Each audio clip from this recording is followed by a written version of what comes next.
Today's guest is a renowned outdoorsman. He's a hunter. He's a survivalist.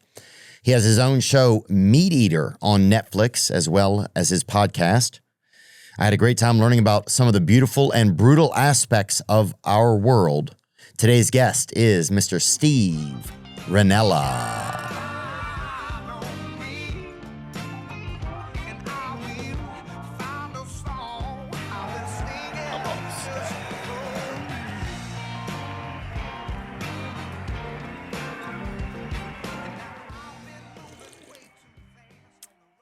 Oh, you're having a little, huh? Mm-hmm. You having a little bit of that? I'm familiar with that product. Oh, hell yeah, brother. We just gave some to an Amish kid the other day. Never like had it, huh? Did you like it? What, Celsius? I mean, when you gave it to him, did he dig it? I mean, he couldn't bend his arms for a couple minutes. It hit him hard. Because of why?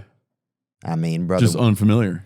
I think, yeah. Something, you put that brain petrol that is Celsius into a damn Amish, you know? He might want to plug in something in. I mean, he might. I thought he was going to get He's going to put his finger in that. He wants to find out what it's all about. He's going to put his finger in that socket, yeah. man. Yeah, I thought he did. I thought he was going to get court-martialed right there or something. I didn't know what was going to happen. What was the circumstances you were hanging out with the Amish guy? We finally got a hold of some one. Woodwork? Oh, okay. Yeah. No. Yeah, we finally got a hold of one. We've been trying to, not capture an Amish or whatever. I don't know what the terminology is, but we've been trying to wrangle one, I guess, because you can't get a hold of them. You know, you can put messages out there. You can do message in a bottle or shit. They don't reply to a lot of that. And so finally we had a guy who was on Rumspringer. Yep. He was on their kind of like, it's like spring break for the Amish. And he came to a comedy show. There he is right there. And while on Rumspringer. He looks young for Rumspringer. He's young. He got out there and he brought me this hat too. And he came. Great kid though. We learned so much about it, but he'd never seen so many things. It was unbelievable. Mm-hmm. But he never had to hit a Celsius when we got it in him. So we'll see. Now he's got his Rumspringer documented. Oh, yeah. But it might make it difficult for him to integrate back in. Oh, I'm sure, dude. Yeah, because people, maybe they won't, maybe his community won't know. Yeah, that's a good point. I don't even know It'd be a good honesty test. If they know, right, you'll know they violated. How did they know? Yeah. Yeah. It's a good point, actually. So we're helping out. Yeah, but it was just interesting to get to talk to somebody who'd lived like, just a total different life than the average American probably. Are you making a show right now, or is this are we pre-making the show? Oh, this can be the show. Yeah, I mean, we can start into it. Sorry. Oh, no, I don't care. And so that's one type of person who kind of has their own like way of living. Yep. And you're another type of person who has had a unique life and has like good transition. Was it? Yeah. Oh, damn. Yeah. I thought it was going to be, I don't know what's going to happen, but no, you have a show on Netflix called MeatEater, and you guys are.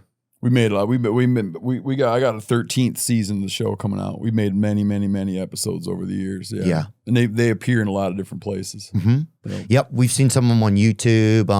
I've gotten to enjoy some of them. So thank you so much, man. It's definitely exciting to watch. It's really beautifully shot too, you guys' show. You went turkey hunting with Mike Waddell, I heard. Oh yeah, I did. Yeah, I went down there and it was fun, but it's like, I don't know, some of the it's like, they just seem like an unwell bird. What do you mean? Turkeys. Unwell in what way? They just don't seem like they're like a top, like, I don't want to say like they, I don't want to say uneducated. They just seem like they got picked last for gym, kind of. Dude, that's the dumbest thing I've ever heard, man. Really? Oh, yeah. About a turkey? Yeah, if you look at a turkey, it seems like they can't do, they just are, yeah, I don't know, they weren't doing a lot. Dude, it's a big-ass bird. His head changes colors from red to white to blue. He tastes good. Yeah, he's basically the Toby Keith They of fucking turkeys. walk around the woods making insane noises. Yeah. But I mean, like, it's an omnivore. It can eat all kinds of, stuff. Okay. Well, now you're selling me on it. Yeah. Waddell didn't tell me. Waddell didn't tell me all that. Name a better bird. It's like, you could be, a bald eagle. He eats a bunch of rotten fish from the side. Like a turkey, that's America's bird, dude. Are you familiar with a gentleman named Ben Franklin? Yeah. Okay. Do you know that Franklin didn't like the bald eagle? as a national bird because it was a scavenger, and he threw out some. It's debated how honest it's debated if he was trying to be a smartass or not. Ben Franklin said America ought to go with the wild turkey because at least it's a vain bird. What does vain bird mean? It's beautiful. He puffs his feather. The male puffs his feathers all out. Yeah. He's got a snood. He's got imagine like a pecker laid across your face. Okay. That changes all the time. It gets erect. Wait, it goes limp. Turkey has that? Yeah, dude. Look, it's like to come in and like start disparaging a turkey right off the top of the bat. You don't know me.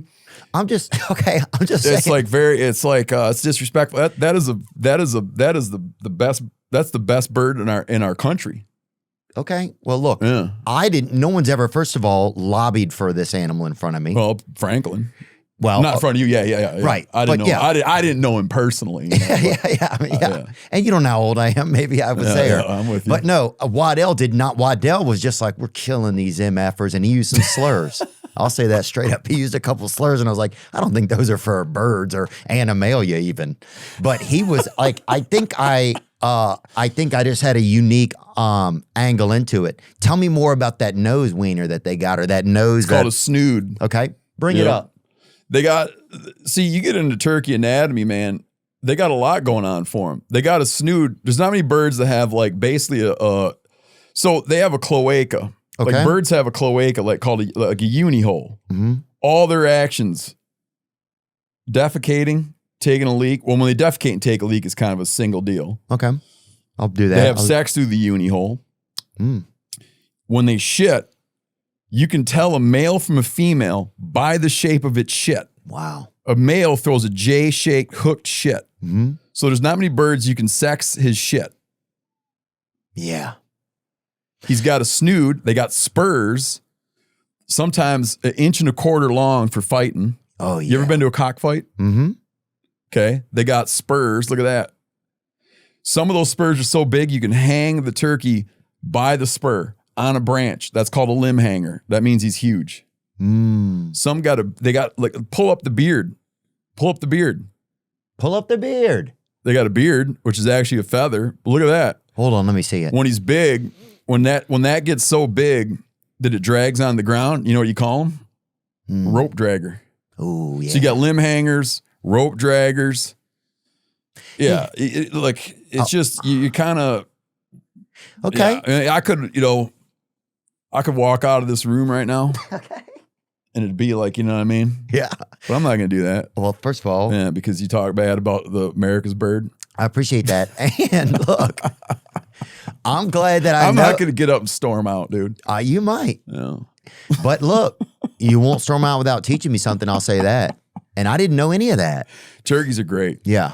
Their head changes from red, white to blue. It's kind of like they knew that they were going to be America's bird. Oh, yeah. They're the fucking Trace Adkins of birds. When they get real excited, like when he's coming in and his head gets that whitish color to it, he is fired up. Okay, so what does that mean when their head changes to different colors? You want blue? Look at this guy. He's blue and white, like blue and white. He's torn between some feelings. Yeah, blue and white. He's in. He's like blue and white. He's coming in. You hunt him in the spring during the breeding season. Okay. Blue and white. He's coming in and he's thinking about ass. Okay, so he's looking for sex. But Waddell had us. We were in the offseason. They were in the locker room when we went to chase them. They were not even on the field. They were fucking back there getting physical there. I mean, we were in some. I was like, should we even? Yeah, some of them had their towels around their necks. They were sitting there texting their wives. Like there was the offseason. If he's coming in like. He's coming in, you see a blue head. Okay. And then all of a sudden, you know what? And he's coming in, he's all puffed out. And another thing. So I know, I'm sorry. Well, they got the big, you heard the big gobble. Yes. All right. If you're telling a turkey hunting story and you get to the part of the story where, like, picture you telling a story that has a gun in it. Okay. And we get to the part of the story where the gun goes off. You go like, and I heard bang. Right? It's not what it sounds like. Right. But you go bang. And then, yeah. A friend of mine's Latvian, and when they get to a part of a story where the gun goes off, they say, blouch. Okay. So if you're telling a turkey story and he gobbles, it's hard to make the gobble noise. So in a store, you'd go, pow, pow. Yeah, but it's like, pow. But when he's coming in, like if he's coming in and he thinks he's coming into a hen, you're making a hen noise. Yeah. So the noise that the man that like Michael Waddell was making, and he makes that noise really well. Oh yeah, he's the best of the best. Oh yeah. I mean, he was calling a couple of fucking, even some busty chicks from the gas station. No, he was like competitive. Yeah. So he's making a hen noise, and what's dudes were coming out of the closet when he was doing it. I mean, he'll get people going. No, he's very good. And what would happen in the natural setting there is the gobbler is just cruising. Okay, and the gobbler is that big male turkey. He's a big male turkey. He's cruising. And chicks are supposed to hear him. Mm-hmm. And like, he's kind of got his little route, and they're supposed to kind of come into him. So he's on the highway, going down the highway, and they're kind of coming on the ramps. Okay, the on-ramps. To catch him. So it's kind of what you're trying to do is you're trying to get him to be like, well, I'm going to go over there and have a see. Like, that's not normally what I would do, right. But what is going on over there? I need to go out of my way now to go have a see. What's happening? When he's coming, you see like a blue head, and he's coming, and he's going like this. You can't hear it. Like if you hear it, he's in range. He's going. Here's what it sounds like. He's going. Okay. He's doing two things. He's spitting. Okay. He's making a noise. We always goof on it and go like, but it's like. He's making a noise with his mouth. Okay. And he's taking his wings and on the ground. Okay. And that is a extremely exciting noise to hear. So the first part is with they do it with their mouth, and the second part they do it with their wings on the ground. And he's drumming. Wow. So it's a real mating call. Yeah, like you'll hear him. He's kind of like doing a vocalization. He's doing a vocalization, but he's got his wings. You'll hear on the ground. Okay. And you'll sometimes be going down a sandy trail or something, and you'll see the wing drags, and you can tell that one's been cutting it out there. And they do this little dance. Oh, wow. Oh, it's the best thing in the world. But if he's coming in and all of a sudden his head turns red and lifts up, and if he goes, game's up. Oh, he knows. He knows that it's not good.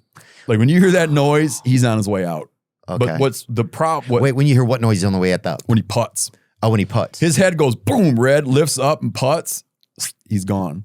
But they don't do anything too quick. But that's his way of saying, like, I don't like it. Wow. This isn't about ladies anymore.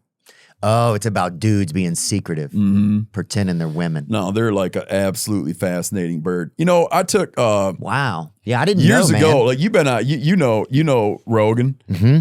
I turkey hunted with him years ago, and he wound up being kind of underwhelmed by turkeys. There might be something like some kind of like offshoot of being a comedian. Is that you can't appreciate turkeys? Well, I think Do you think that there might be something to that? That's a good question. I think, I remember watching this. And yeah, Brian Callen too, that's hilarious. Oh yeah, they didn't appreciate turkeys. Drove me, yeah. I know turkey people do not like it. If you do not like turkey, thinking about turkeys. No, if you just said something bad about my 3 kids, I'd been like, yeah, I see that. I'm like, yeah, that's fair. But like with the turkey deal, no. Right, it's baked. Yeah. Turkey's baked into American history. I didn't know that much about turkeys. I think if I knew some of this, and maybe I didn't ask enough stuff, I think if I'd have asked more stuff and I'd have known a little bit more of like the lore, I think I probably would have been more hyped about it. Yeah. Can I hit you with one more lore bit? Yeah, sure. So when at the time of like when Europeans arrived in North America,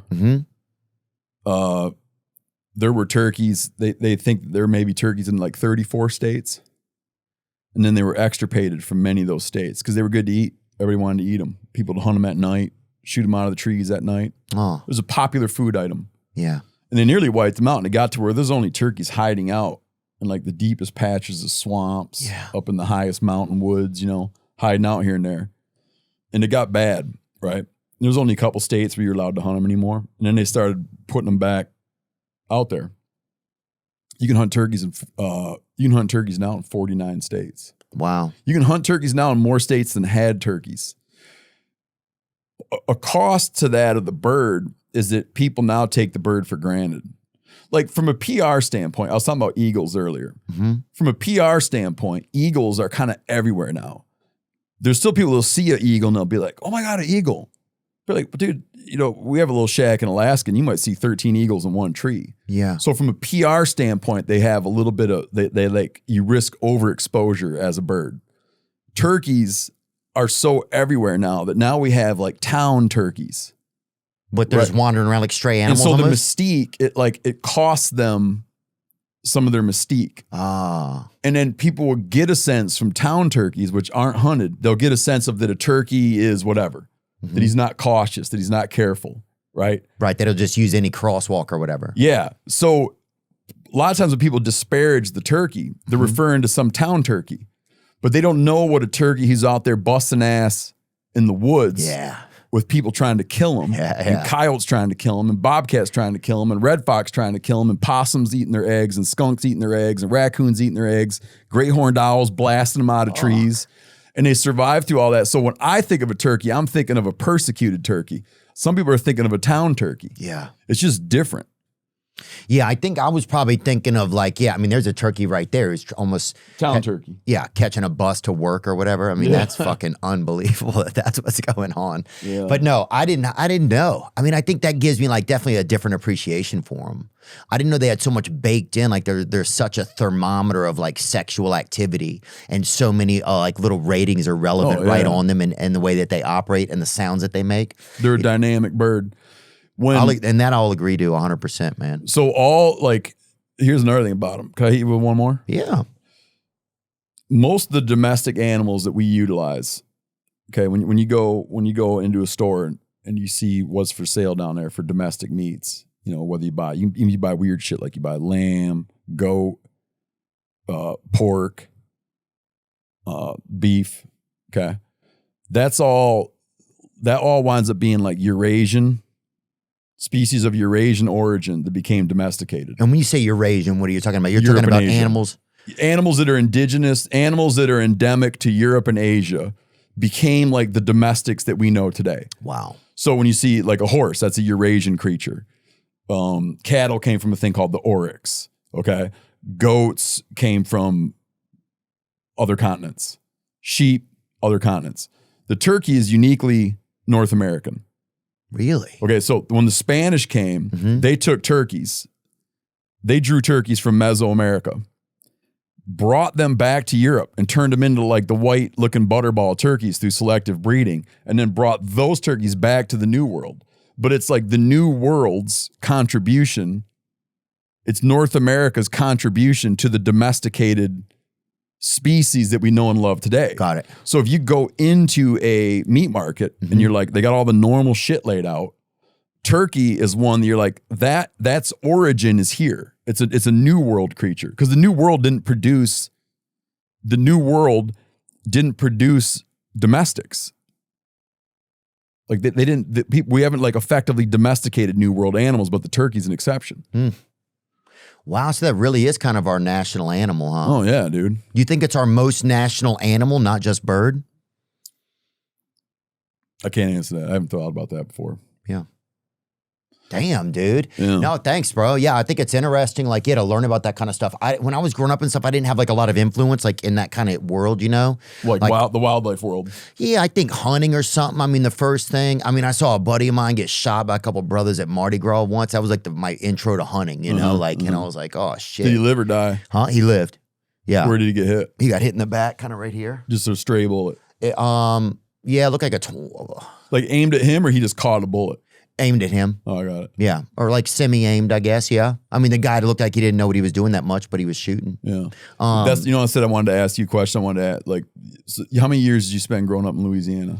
When I was reading up on your background a little bit, and you had spent time in Illinois, but also in Louisiana. Yeah. I spent time in Louisiana until I think I was maybe 21 or 22. And, but yeah, we'd go up to Illinois in the summers and fish. We did a ton of fishing, and we would do a good bit of fishing in Louisiana, but I just never really got into hunting. The first time I ever went hunting was with Michael Waddell. Oh, okay. Yeah. What I wanted with Louisiana, that was the last state I ever went to. And I mean like went to was Louisiana. Did you switch to Gulf of America? No. You didn't switch. No, I would be. I want to see how it pans out first, because Mexico, bring it up. Let's get a look at that big puddle, brother. Because what I'm trying to see is where is most of the land around it. Well, shit, all over the place. Northern South America. I think you do a year for each area. Like maybe you do like everybody gets a year, and then you look back and see how good that year was. You do like, and then they get it. You know what I'm saying? You get 1 year to operate that MFer, and then you see who really owns that bitch. That's, to me, that's like a fair way to do it. Yeah. The reason I was asked about it is once I found out about Louisiana, we filmed a number of episodes down there. I started going there with friends because we spearfished the oil rigs. Mm-hmm. And so right when all that shit was heating up, okay, mm-hmm. we're like cutting an episode that was filmed out in the Gulf. And between the time I wrote the VO and the time we recorded the VO, it had changed. All this shit hit the fan. Okay. So I'm sitting there, and in my script, it's Gulf of Mexico.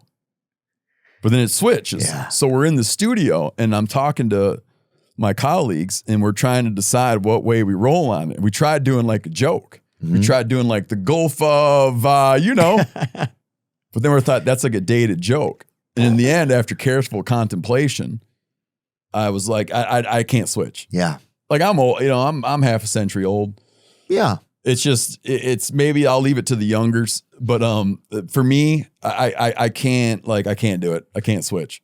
Yeah, it just seemed kind of like, I think you got to figure out who's going to earn it. I think you got to find some way. Maybe there's a competition each year, and then between Mexico and America, Mm-hmm. and some of the other countries, those are smaller countries that are touching it. I think like Cuba. It ain't gonna be the Gulf of Cuba though. Yeah, they probably wouldn't let that happen.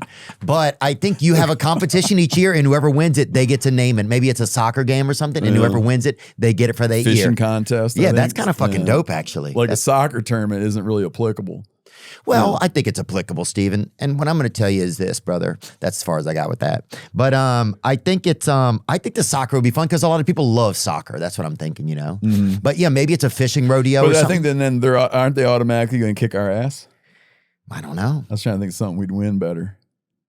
Maybe it's and this is actually a great idea. I think it's 10 events.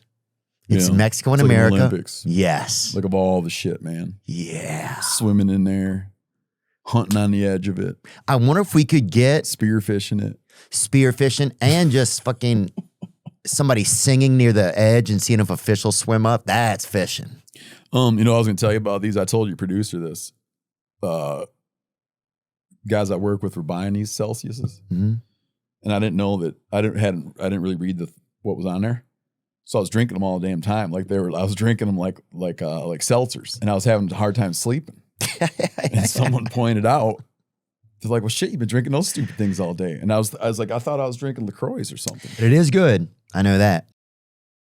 I'll say this straight up, baby bear. Anywhere worth going is worth going in a boot. I put my feet in some boots and I say, yeah, baby girl. I love that. And I've found some perfect pairs of boots with Tecovas. Tecovas crafts quality Western boots for everyone, from generational ranchers and lifelong cowboys to first-time boot buyers. Tecovas boots are handcrafted with over 200 meticulous steps for broken-in comfort right out of the box. When the leaves start changing, that means it's boot season. Whether you're in the office, or you're out on a date night, or you're just meeting up for a casual hang, or you're just tickling a kid in the park, boots are great because you can dress them up or down. I love them. And right now you can get 10% off at tecovas.com/Theo when you sign up for email and texts. That's 10% off at tecovas.com/Theo. Tecovas.com/Theo. See site for details. Tecovas, point your toes west.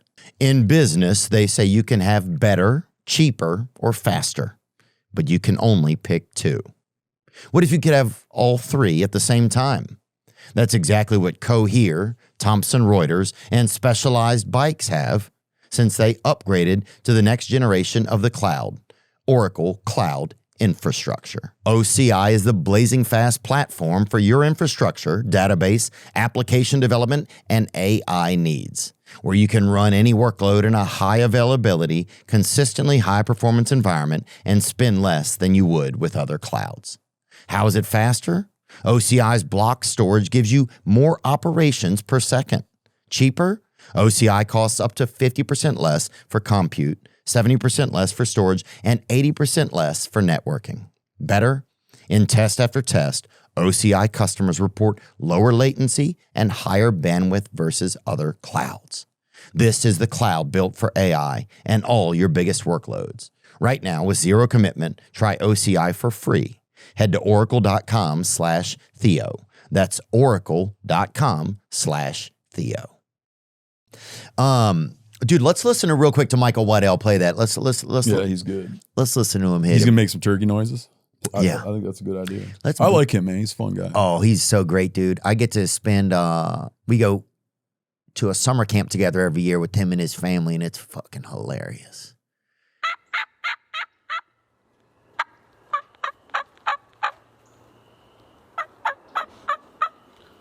I would say volume control and going from soft to aggressive, if that's what you want to call it, or louder, is important to find in the diaphragm. If you get those tones and you can control that, it don't have to sound perfect.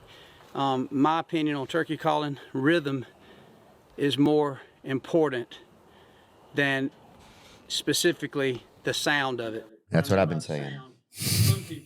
That's what I've been saying. Dude, I think one thing that would be cool, wonder if he could put together almost like a animal call orchestra where it was like you had this sort of like an orchestra pit and somebody was like the conductor and they had all the animal calls. That's a good idea. It'd be kind of neat. I was hip on this idea for a while. We didn't take it as far as I wanted to, but what I wanted to do is we bought a directional mic and I wanted to build a catalog of, I never thought about what I was going to do with it. We actually bought the damn thing. I wanted to build a catalog of animal noises. Yeah. So we picked up different noises and then kind of abandoned it. I think because I didn't know hadn't really decided what we were going to do with them. I could think of something. I just wanted them. Oh, yeah. Like a great catalog of animal noises that people wouldn't know. You could do a couple things with them that come into my mind. One of them is the orchestra. Yeah, have that. A second one is people that are deceased, put a special headset on them. It guarantees it'll play for 30 years or whatever. They get to have that. All the best animals of the world on the way out. A third idea, I think it could be neat, would be if you created, this would be cool. You create one of those things. I shouldn't say it'd be cool. Who knows? Might be horrible. I don't think it's that great. I'm going to say it. What it is it's like one of those white noise machines, but it's all the fucking animals, dude. Mm-hmm. And it's Steve Rinella's fucking, Come Sleep with Steve, it's called. That sounds a great thing, man. I gotta check with my wife on that shit. Oh no, every now and then, in the distance of the animals, you hear Steve's wife be like, it better just be you in there. But that's what it's a special machine and it's all, and then every now and then you can go to different regions of the world and hear them. You can go to Africa. You can go to sleep with me in Africa. Yeah, sleep with me in Asia, whatever. Yeah, man. Sleep with me in Alabama. And every now and then there's just some country dude. And he's like, I'm going to go fuck one of these things or whatever. And you're like, whoa, buddy. But it's just like a unique way to fall asleep at night. Are you hip to the app Merlin? Mm-mm. I've not even heard of it. Yeah, you should check it out. I've had people that design the app on your podcast? Yeah. So is your podcast called Meat Eaters too? It's called the MeatEater Podcast. MeatEater Podcast. So when you're out in your yard and you hear birds off in the distance, anywhere, and you open it up, it just listens and tells you what birds. Tells you what it's a phenomenal app. The reason I bring that up is it's what is harmful to people's self-esteem is when you're turkey hunting and you're mimicking the noises. So we'll open up Merlin and be like, is it picking you up or not, bro? Is it saying there's a turkey over there? Is there not saying there's a turkey over there? Yeah. Like I got friends that put enormous amounts of energy into learning how to mimic the call of a barred owl. Really? Yeah. Like you mean those? What is it? Yeah. They go like. They got a roll. Yeah, but you do it loud as shit. Okay, hold on, just give me a second. Give me. They like. Yeah, I'm not good at it. Southerners are good at it. It's a very Southern thing. Like, yeah, there's like Yankees that can do it, but they're not going to do it like a Southerner. The barred owl. Pull it up. I just want to get a gander at it. Sorry, you had it up. Yeah, pull up Clay Newcomb. Say Clay Newcomb barred owl. Or unless you want to hear the real thing. No, I want to start with this man. Well, he's a Southerner. Oh, yeah, he is.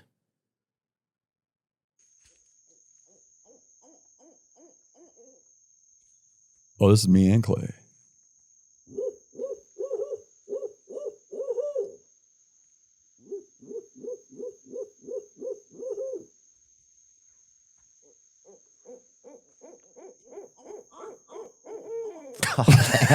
You see Clay and the birds, right?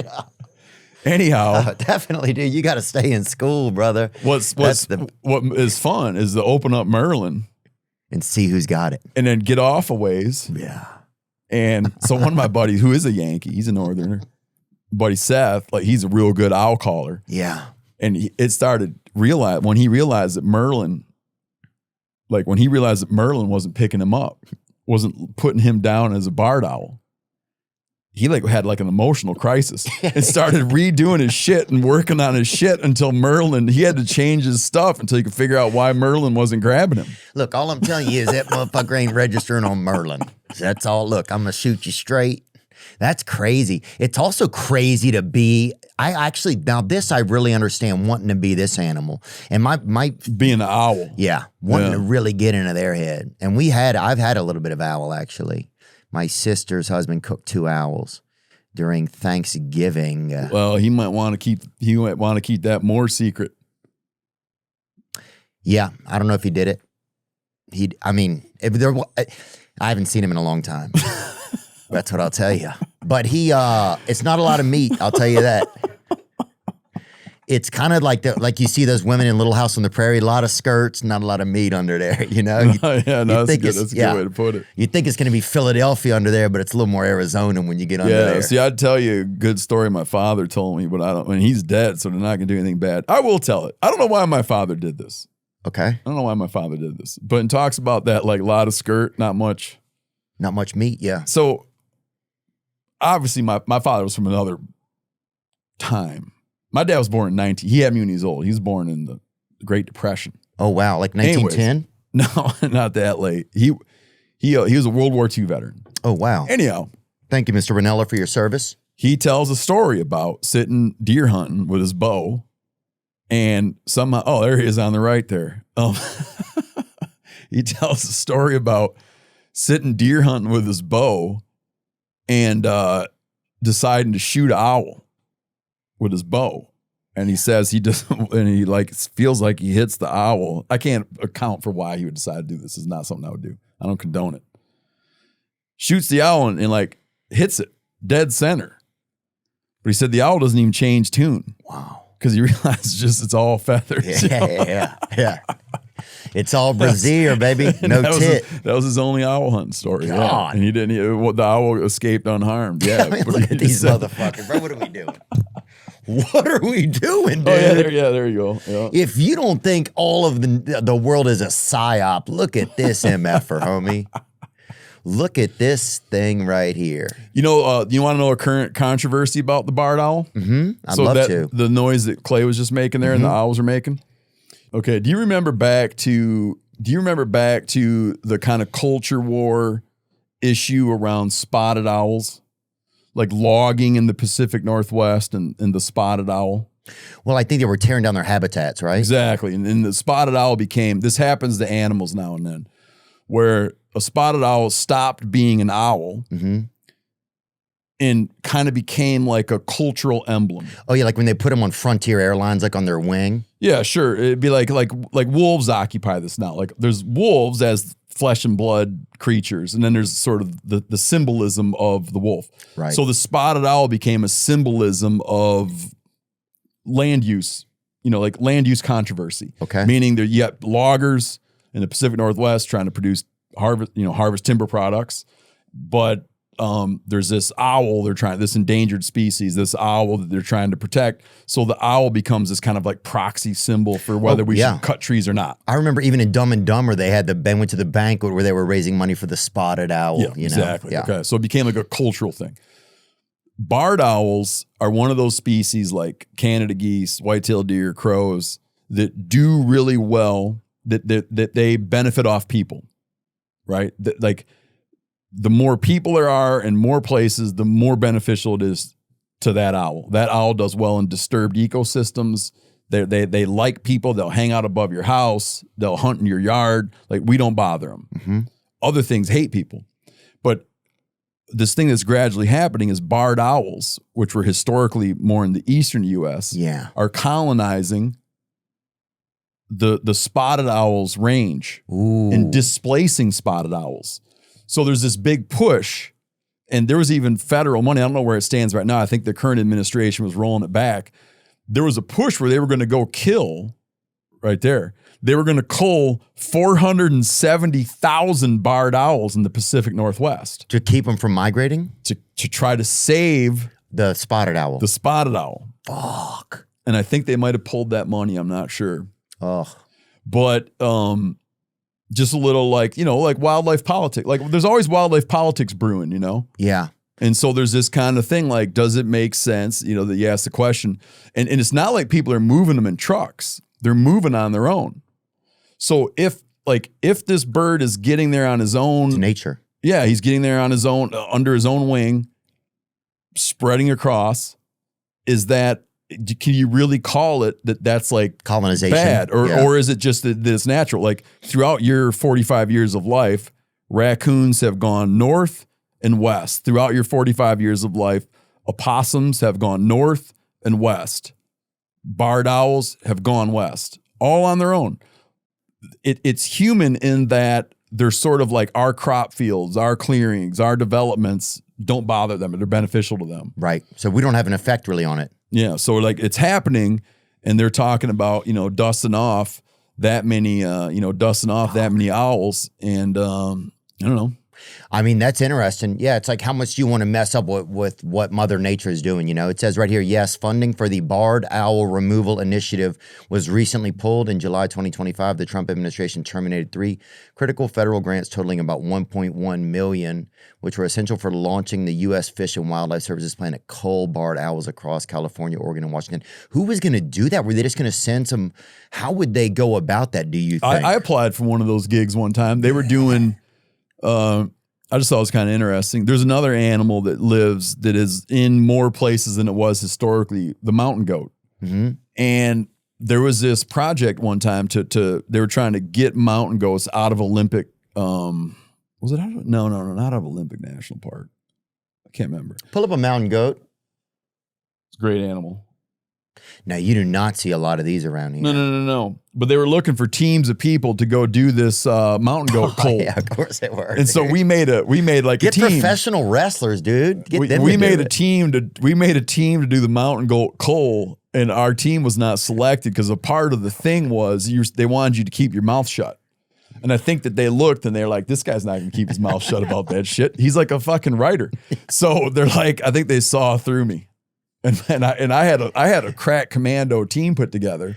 Yeah. But didn't get the nod. Oh. Because I think that they could see that like let's say you're a writer and you're trying to get in the military. Mm-hmm. They're like, yeah, I got a feeling this guy's gonna this ain't patriotism. Yeah. Do you know what I'm saying? So I didn't get the job. It's almost like Armageddon where that team gets chosen to go save the world or whatever. Mm-hmm. Oh, you guys should have got the chance, brother. That'd be a great movie. I had a crack commando team put together. Really? Who'd you get on? You get any diversity on it? How do you attack? No, I didn't do. No, this was before was that. it DEI? No, this is you didn't do all before that. Yeah, no, that's fair. Now that I review it in my mind, it was decidedly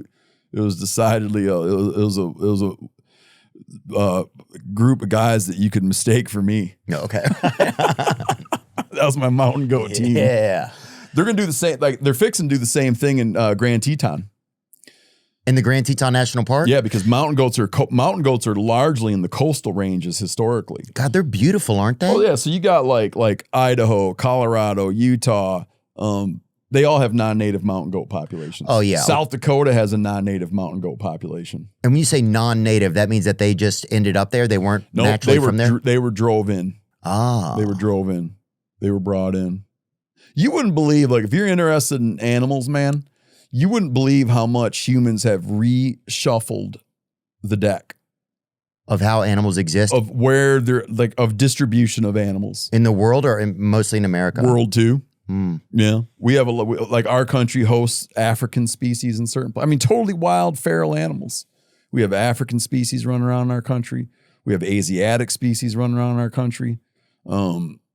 We've just completely reshuffled the deck. Like I was saying, like historically there was turkeys in 34 states. You can hunt turkeys in every state but Alaska now. Wow. Like we've been very good at moving it around, and we used to have the ambition of moving it all around. Now we have the ambition of trying to put it back the way we found it. Yeah. But for a while the ambition was to more the merrier. Spread it everywhere. And they just cut shit loose just to see what would happen. Fuck. Yeah. All the time, man. Just move it around, see what happens. That's bonkers, man. Where is Grand Teton National Park? It's basically Yellowstone National Park. Do you have a place in America that you feel has the strongest connection to nature? Kind of to just pivot a little bit. Like, do you like where you feel like the most like innately connected? Is that a weird question, kind of? No, it's not a weird question. Because I know that like some of the natives had like the Black Hills and stuff like that in the Dakotas. Like they had places where they felt like extremely connected to nature. Oh yeah, you mean like places that had a spiritual, like an aura or something to them? Yeah, sure. I just wondered if there was. I can't pretend to. I don't know what that felt like. I don't know what that looked like. I have things that mean a lot. I have places that mean a lot to me. I have places that mean a lot to me from a standpoint of personal experiences that have happened in certain places. I had a place for a long time. I told my kids, I was like, man, if I die, like I had originally said, if I die, I want, I was like, this is going to be hard to pull off, but like in a perfect world, I would have my body like dumped there. Oh yeah. Just hidden away somewhere to be eaten and my bones strewn about by bears. Yeah. Like I thought that seemed like a cool idea. It is kind of neat. Yeah. There's a number of people that Crazy Horse, his friends took his body and put it somewhere they don't know where it is. Really? Has anybody gone to look for it? Edward Abbey, the writer. Edward Abbey. So Crazy Horse, they hid his body? His friends took his body. Fuck. He was killed in Nebraska. They took his body and put it in a crevice somewhere. They don't know where it is. And no one's found it yet? Ed Abbey's body was out. Ed Abbey from you ever hear Monkey Wrench Gang? He wrote Monkey Wrench Gang. Not from Desert Solitaire. He was an environmental. Not the Odd Couple, huh? No. He was an environmental warrior. You should read up on Ed Abbey. Yeah, he's like a big figure in defending the desert. In a novelist. Anyways, his friends took him and they dumped him. And they don't tell anybody where? Won't tell anybody where. That's cool. That sounds like the way to go. So I wanted to have a program like that. And that where I wanted it was a spot was a place that had that I had a deep, what to me passes as a sort of spiritual connection to that place. Then there's places I just like because there's like, I love being in Alaska. I spend a month or so in Alaska. It's kind of throughout different times of the year. I spend a month or so in Alaska every year. I love Alaska. What I like about Alaska is it's it's a big place, but there's a lot of places where you can just kind of picture what time was you can kind of picture what things were a long time ago. Got it. Yeah. So it's like, because a thing that if you've, as an outdoorsman, as someone that likes nature, oftentimes you find yourself trying to imagine a long time ago. Right. There's something there's some kind of continuity thing. People have been out on the landscape, living, hunting and fishing and living off the land since the beginning of human time. And so naturally your mind goes to how did other people experience this? Like, how did, what was the experience of other people doing these activities in these places throughout time? Yeah. So I like spots where you can kind of picture it, right? It's still, you can picture it.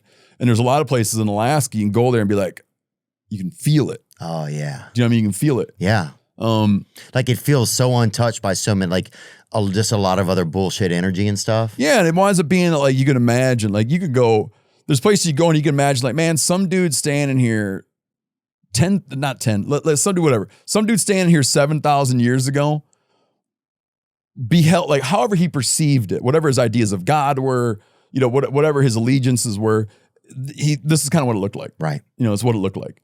And those places mean a lot to me, to be able to be like, man, like you could stand here, you know, at all these points in time and be like, you can just imagine it. It makes this continuity similar, because a thing that I'm very interested in is, and professionally and personally, very interested in like the experiences of other people who had aspects of a lifestyle that I live today. Like I'm always fascinated by that. That's why I could give a shit about Antarctica, because there's no human history there, right? Yeah. So that's a cool thing about Alaska. My brother's a fisheries biologist in Alaska, and he had a really interesting point that he made to me. He's like, if you think about the conservation efforts, environmental efforts in the lower 48, we are in, like someday what we're doing might be regarded as a recovery phase. We're trying to like fix things. We broke a lot of things, late 1800s, early 1900s, for decades, you know, we broke stuff. And so for the most part now, when someone talks about conservation, oftentimes it's like fixing broken shit, bringing the turkey back, fixing broken shit. Right. Cleaning up rivers, cleaning up. Yeah, it's a lot of we broke a bunch of shit. Like we built a bunch of dams in the Pacific Northwest and killed all these salmon runs. Now we're trying to fix all the shit we broke. Yeah. And so for most conservation work is oftentimes like fixing shit that we fucked up. He was saying his work in Alaska, he's been in Alaska forever. His work in Alaska at times is like they're still trying to describe what's there. Meaning there are salmon runs. They'll go look at salmon runs. People know there's salmon there. Like they've been fishing them for thousands of years. But no one's ever went and sort of like scientifically described the salmon run. There are rivers where no one's gone and scientifically described what lives in the river. Got it. Right? So they're still in a phase of just trying to like write down what's there. Yeah. And we're in a phase of just trying to fix all of our broken shit. Right. So in that way, Alaska's cool. Right. Because it's still like in such an early process of being affected by humans. Yeah. And if we play our cards right, then what we learn here, we won't have to go through the same thing. Yeah. If we play our cards right, when someone talks about building a big dam, you know, on the Yukon or whatever, you might look and be like, man, we're spending a lot of it down in what they call in Alaska, what they call the outside. And the outside, we're spending a lot of time and energy trying to fix all the shit we broke by doing that. Just so heads up as you think about your plans. Just, hey guys, do you have a part of, I know you've traveled extensively. Do you have a place that you feel like is the most dangerous for people to go? Is that really a fair question? I mean, I guess every place is dangerous depending on what your behaviors are. Yeah, this is something I think about and talk about a fair bit. There's a lot of there's places where there's a high level of perceived danger. Okay. The thing I always try to point out, if my wife thinks my wife often thinks I'm putting a lot of risk on my kids or doing too risky a shit with my kids. Because they're going to try to do it? Or you're taking them with you? That I'm going to hurt them or drown them or whatever, you know? Oh, yeah. Like she's always afraid I'm going to, something like my recklessness will lead to my kids getting messed up. Right. Why do they need safety gear for Christmas every year if you're not trying to do something bad to them, Steve? Oh, there's one of my little kids. No, that's not my little kid. That's my friend's kid. Yeah, if you don't even know whose kid it is. That's my kid. Okay. Well, she's 12 now. Daddy's future hunting buddy. She has much more hair now. I believe that. I'm just saying this shirt is lobbying for a certain type of behavior in the future. She is my hunting buddy now, dude. Oh, that's awesome. We don't show pictures of our kids much anymore, but at all really, except my older one. Anyhow, what the hell was I talking about? Oh, she's always afraid I'm going to drown them or whatever. Oh yeah, reasonably so. But I'm always like, man, the most important, or the most dangerous thing. This is me. Like you're my wife, not me. All right. The most dangerous thing that's going to happen is us driving to the airport. Sure, Steve. Look, sign the papers. Okay, sign the papers and you can do whatever you want. Yep. Okay, that's what my attorney said. It's Sorry, I was trying to role play a little, but no, that was good role. But okay. you'd have to have more time with her, you know. Yeah, I should have 'Cause you also didn't went into it a little you bit didn't more. hit it at all, dude. All right, let's But try I it again. understand she just didn't meet her. Let's try it But again. she brings up, so there's like high levels of perceived danger, but like, Right. but then there's like reality, meaning driving down a highway is hazardous. Yeah, Like highway travel is hazardous. Flying in single engine, we do a lot of flying in single engine aircraft. that's Like, hazardous. flying in single engine aircraft is like a legitimate occupational hazard. But where people's minds go to getting attacked by wild animals. Right. Because people don't want to, like, they're not thinking about that you're going to go in, like when you go into a remote environment, exposure, Dehydration? Yeah, exposure is like far more dangerous than wild animals, but it's not Falling into a hole? Sure. It's not fun to think about. Right. It doesn't occupy any, there's no intellectual energy. You can't put like intellectual or emotional energy into you thinking about exposure. It doesn't have the same PR. Instead, you're like, well, shit, there's wild animals lurking in the bushes. Right. And so people are afraid of things. I feel like I seem like I'm hacking out my wife. I love her. My Dude, wife no, carries I'll tell you pepper this. spray. I saw a My picture wife of your will wife- sometimes carry pepper spray Of course. because there's black bears around. Mm-hmm. Oh, yeah. I've been in some neighborhoods. But anyone in this country, most people in the major cities of this country, they're all within a 40-hour drive of a black bear. Right. You're much closer to black bears right now. Yeah. Okay. But you're not sitting here with pepper spray. Oh, I see what you're So saying. why when you go walk, like why does she feel, I'm like, like you have black bears that come into the outskirts of New York, Mhm. right? New Jersey has the densest black bear population in the country. Yes. And the densest human population New in the country. Jersey does? Yeah, so like they don't all, when they're golfing, they don't carry pepper spray. Right. It's not like you see Why Trump are out you- there with pepper spray and a fucking pocket full of. Why does my wife want to have pepper spray? Yeah. For black bears. Like black bears don't matter. They're not dangerous, but they're perceived as dangerous. And certain environments make people feel like now they're in danger. But golfers in New Jersey were carrying pepper spray. Right. Though they probably have bears. If you're golfing in some semi-rural New Jersey environment, you're within hundreds of yards of bears. Right. But they're not giving their energy to thinking about bears. But you put someone at like a trailhead in the woods, Like and all of a sudden they got bears on their mind. Yeah. So dangerous would be like, I spent a month in Africa this summer, and we saw a black mamba, a snake called, that's the deadliest snake. Like they just kill you when they get you. The guy we were with said, you'll never see one. Then we saw one. So all we talked about was black mambas. Yeah. He didn't bite anybody. Right. But all of a sudden, like anytime I sat down, once I saw that son of a bitch, I saw a puff adder, a black mamba, and a cobra. Damn. Okay. What is a puff adder? Oh, he's a bad mother licker, man. Pull puff up adder how sounds like a new he gets vape. around. Pull up how he gets around. A puff adder? Yeah, watch how he gets around. You think of a snake doing a serpentine movement? For sure. Well, check his ass out. Pull up him getting around. Oh, shit. He just wiggles along like a centipede. Shorty Bay got that fucking. He not even. Look at that. No, he don't need to do. He doesn't even leave a footprint. He don't need to. Oh. So That's what you call cutting corners right there. That's the kind of employee that I need. dude, that dude he's got his scales just walk, man. Yeah. That's crazy. I don't know if this is true. You want to hear something they told me about that thing? This Yeah. Kenyan dude told me. He told me that, I don't know if this is true, but it's a wonderful detail. He told me that puff adder, he strikes so fast. We just caught one crossing the road and got out and messed with it a little bit. Not up close, but distant mess with it. That puff adder strikes so fast, this guy was telling me, this could be total lore. Don't even look it up because I don't want you to refute it because it's too cool. He says that he can hit a balloon twice. He can hit a balloon twice before it pops. Which I don't even know what that means, but doesn't it sound cool? It sounds. Like he can Yeah. before the balloon deflates. I don't know. Oh, yeah. So he's got a bad venom. So anyways, we see one of these. We see a black mamba who can cruise around with half of his length up in the air. If he's 7 foot, his head, when he's cruising through the woods, when he's pissed, his head's at your navel. Damn. He's a bad dude. Well, he's got some calves on him. You might want to stand a little bit more back. That's what's amazing to me. You know, in Why Kill do Bill, Indian people love fucking with these in things? Kill dude? Bill, That's- it's a black mamba that kills Michael Madsen's character. Is it really? Yeah, it's a black mamba. Anyhow, so we see these different critters running around, and then like you're not gonna get killed by a snake. It's just like it doesn't happen. Right, but it feels like Statistically, it's gonna happen. But all of a sudden, instead of me thinking like, oh, I might get like some amoeba from drinking the water, or like who knows, or a mosquito-borne pathogen. All that's out the window.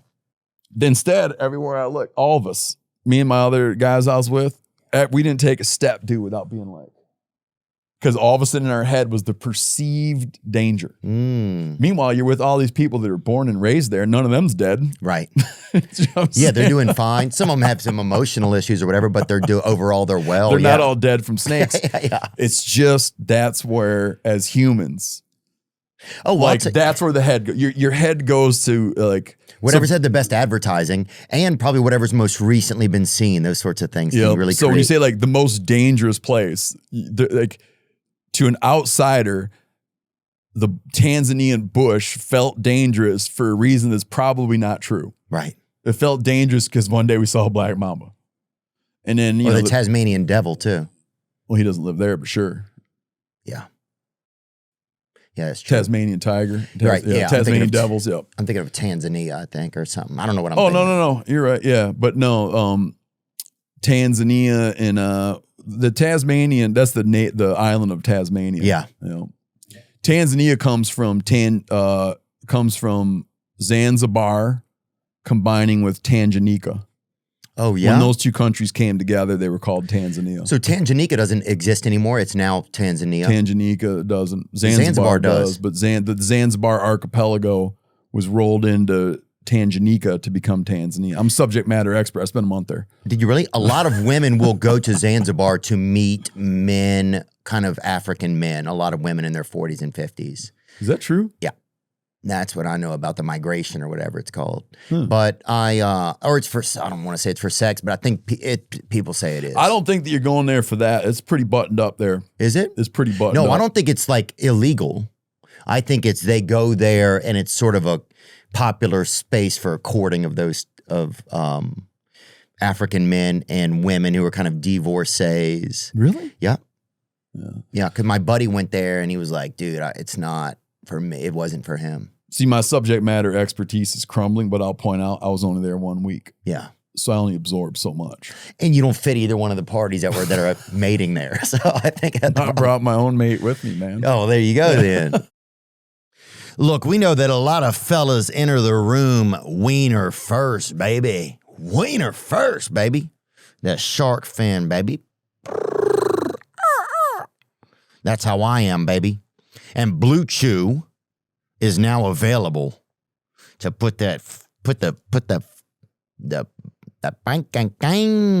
bang in your body and your shark fin, boy. Look out! It's landing on the beach. Blue Chew. It's a cheat code for your crotch. Stronger, harder, longer, lasting. Like someone gave your downstairs a pep talk and a gym membership, and now you're upstairs. Guys, it's not just about performance, though. This is about legacy, or third legacy, you know. And we've got a special deal for our listeners, as always. Get your first month of Blue Chew free. Just use promo code Theo at checkout and pay $5 for shipping. That's it.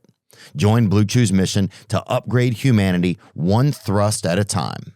Head to BlueChew.com for details and safety info, and big thanks to Blue Chew for sponsoring the podcast. Everybody knows there are things they can do to reduce monthly costs and improve their finances.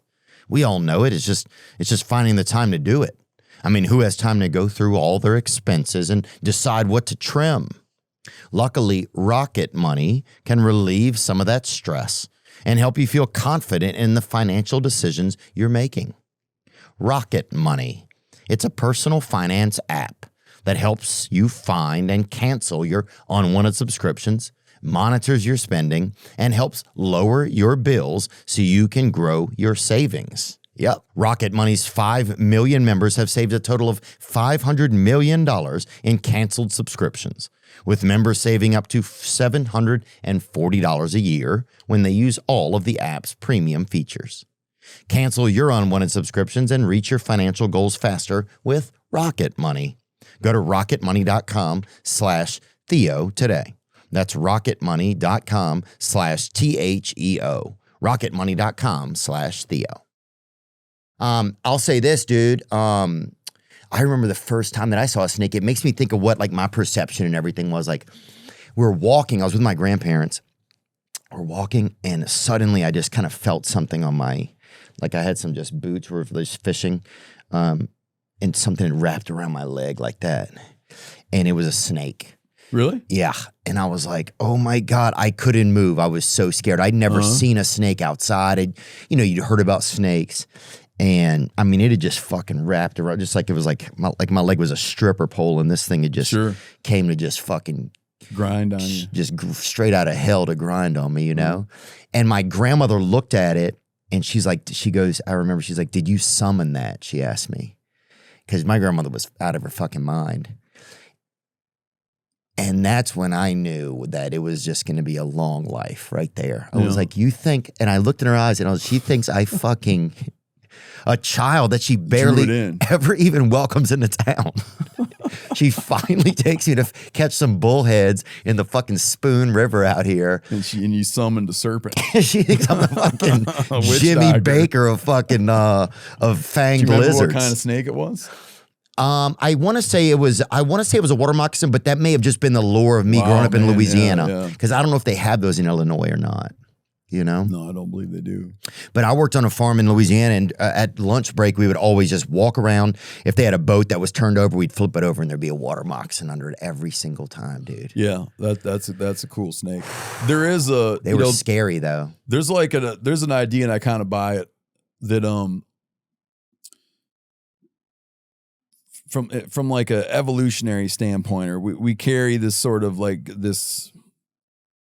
I want to preface this by saying I'm not a geneticist. Okay. We carry, despite your impressions, I'm not a geneticist, but that we carry with us this innate, let's say this sort of genetic marker or whatever, this innate fear of serpents. Yes. Do you know what I'm saying? Like it does you well. It does you well to be like standoff. You follow me? 100%. Yeah. Oh, dude, I think anybody would be creeped out. There's nothing. There's something so. Why are we so scared of snakes? Do you know? I want to look. Let's look that up a little bit. There's a bunch of venomous snakes. But it feels, dude, when you see. Oh, they're not right, man. And it feels so foreign. Oh, I will say this: we interviewed this blind girl one time, right? And we're just learning about what it's like to be blind and some of like the different stuff. And she talked a lot about animals and like getting to spend time with animals and the feelings you get. And she says that she doesn't get any feeling from a snake. Like there's no energy that she gets. Really? And that's when I was like, dude, if a snake, Tanya Milojevic. That's when I knew if a blind don't even like a snake, I don't like a snake. Yeah. That's a great idea to interview someone where you can just get right in, because then you can ask all the questions you'd ask all the questions. You remember Howard Stern? Mm-hmm. He used to have a show where he'd have a panel of black guys that white dudes could ask questions to. Oh, that's great. All like it was I can't remember what he called it. It was like ask a black man. Yeah. And now it was called Ask a Black Guy? I can't remember what the shtick was, but he would just have dudes volunteer to come in. No, that's what we need. And like idiotic white guys could be like, hey, ask all the questions. So it's an interesting interview format to be able to have a person come and say, like, I will now entertain all your dumbass questions that you wonder but don't ask. Yeah. And that are like, that I get sick of, but I'm going to sit here and indulge you for an hour, and you can be like, well, what do you see? Yeah. Yeah, she said that a lot of it was like memorizing patterns, like when you're going somewhere, like the more you go there, the easier it is. Like she said a lot of times it felt like she was playing like a video game in her head, like just remembering, like almost as if you're like controlling somebody through a video game, that's kind of how she would like guide herself. I thought it was pretty interesting. I should do it again soon. No, that's a really good interview deal, because she probably like generally going about her life probably can't stand people staring at her, wondering shit, asking her the same dumb shit over. Yeah. So to be like, I'm just gonna sit here and just do it. Yeah, it was great. Like, hit me with it. Hit me with it. You know? Have you ever taken a blind person on one of your hunts before? I know you. No, man, but it's a thing. It's a thing, and I had a blind hunter on my podcast one time. Wow. To talk about what the experience was, and I had a blind person on. And what do they? Because they're just. I mean, they got to feel like there's no chance when they shoot, right? You know, they had people help. We had a you know what I'm dicking up. I actually just told you something that's not true. Because we one time we were gonna have a blind hunter. We didn't, or I don't think we did. We had a fully paralyzed hunter who had to hunt with like an automation thing. Wow. Took a lot of assistance from his friends. But he had been a hunter, had an accident, and then paralyzed from the neck down, developed a way that he could continue hunting with the help of his friends. Wow. That's pretty cool. With a mouth control apparatus. But it took a ton of assistance. That's who he had on. But the point I was going to make about that innate fear of snakes is if you could do time machine shit, okay? Mm-hmm. And you talking time travel? I'm gonna. Okay. This would be like a really good question to have. Okay. The good use of, if you had like one pass, one time pass. Here's a thing that would be on my list of shit I would be curious about. When after the sort of African diaspora and humans started colonizing the whole world, right? The people that became the first Americans and came in from Alaska. You always hear about the Bering Land Bridge, right? But the land bridge is the size of Texas. It wasn't like a bridge. It was like a landmass. Like people colonizing the New World would have been born and died on the Bering Land Bridge without thinking that they were going anywhere. They were just living their lives. Got it. And slowly spread down. And those were like Inuits, like like kind of natives? They became native. Right. The people that became the Inuits, by our understanding, the people that became the Inuits came much later. Got it. Okay. They came from Japan and the Aleutians and whatnot. But these like Siberians came into the New World. So by this point, you have hundreds of generations of people had lived in a snake-free environment because they'd lived in the Arctic. Ooh. Hundreds of generations. And then they slowly, generation to generation to generation, they slowly moved down the North American continent. There's two theories that, like Alaska, they don't have a snake, right? There's two theories. There's one that they came through the mid-continent and maybe emerged down around Edmonton, Alberta, onto the Great Plains. That was a fashionable idea for a long time. The currently fashionable idea is they came down the coast. Okay? So now you have hundreds of generations of people that would never have seen or experienced a snake. Yeah. And you got snakes down there just But all of a sudden they spread southward. Yeah. And at some point, one of those sons of bitches is out just, right? Fuck. He's out cruising around, doing his deal. Yeah. And there's one laying there. That happened. That happened. If you could take your time machine and go see that guy, see that snake, did he go, fuck? Or did he jump down and grab it? That was some good time machine shit right there. Well, I'll say this. If he was with someone else when it happened, you have to cut that person's throat immediately, I think, because you would think they have something to do with this. Like they're in on it. Like that's what I would do. You're like, who the fuck? Who summoned this? Yes. Yeah. Like, that's your distant ancestor summoned that snake. Yeah, you would think it was like I don't know, but you'd probably seen fish. But I don't know. Do you just get that energy? Yeah, then you would be able to answer the question. That's the way, the one way to be able to answer the question, do humans have some baked in shit? Or is it not that? Right. Yeah, you'd have to go all the way back. There's probably another way too. You could take a child at birth, buy one, sequester it somewhere. Well, they do that all the time. There's Indian babies playing with snake. Yeah, but take one and sequester it so it doesn't get any information from any human beings. Oh, yeah. Let it become an old person and then throw a snake in that room. Do they jump back? That'd be easier and less expensive than time travel, but it wouldn't be as authentic, and you'd run into legal And problems. if they've been alive so long, are they going to not care anymore? Like, I don't give a You damaged them psychologically and stuff by locking them up in that room and shit, you know? Yeah, they're like, I don't give a fuck if something's a snake. Because then the detractors would be like, yeah, but he was so destroyed psychologically that this is not telling us anything. Right. Yeah, I think you're just fucking with a person you victimized out of this whimsical scientific study. Oh yeah, I think at that point you're really looking at the Elizabeth Smart of reptiles kind of vibes, you know. And I don't think that's what we want. No, it is going to be a time travel problem. Yeah, we'll go time travel. Let's talk about a topic that some people think is kind of controversial. Like, you see a lot of people who will post photos with like big game, right? They go and kill like a woolly, not a woolly mammoth or whatever, but like a deer, a big, huge deer. Big old turkey. Yeah, huge dragon, turkey. limb hanger. Yes, rope dragon, limb hanger, you know, one that's just singing, you know, one in an Allen Iverson jersey, you know what I'm saying? Like a real fucking boss out there. I'm following. Now, I'm getting excited. But then, and they put a picture of it up. Right. Are they, or some Let's say it's a deer, some with eyelashes. Okay. Because that's what. Or lions and stuff like that. Yeah, it's got an eyelash. It's it's emotional for people. Okay, so that's fair. So yeah, I think I just want to know about some of that. But then also you hear that people put up these like that some of these animals, they're going to die in the places that they're in. And so for conservation that they kind of sell off kind of tags or lottery for. So anyway, take me into some of that world kind of. If you don't mind. Well, I thought you were going to get into the ethics of you posing with a dead animal in a picture, but you're talking about like the sort of the conservation fund, like the kind of there's a perceived conflict or like a incongruity around the notion that how can you help a species by hunting it, right? How do you help a species by hunting it?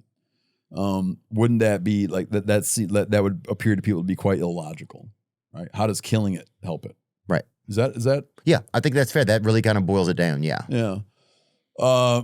It's a phenomenal question. I can see why it puzzles people. But you can point to case after case after case of ways in which it has worked. We began our conversation around turkeys. Okay. There's a saying that I like quite a bit. It's not mine, but it's success has many fathers, but failure is a bastard's child. Okay. The success in restoring the wild turkey, many people claim parentage of that success. And there was many people that attributed efforts to that success. All these different, like whatever state you live in, your state has a fish and game agency. Okay.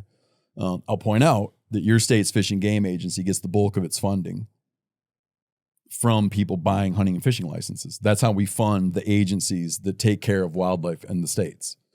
So there's that. But when they were restoring the wild turkey from nearly being wiped off the continent, okay, the main player that was involved in that nationally is an organization that happens to have their annual convention in Nashville called the National Wild Turkey Federation.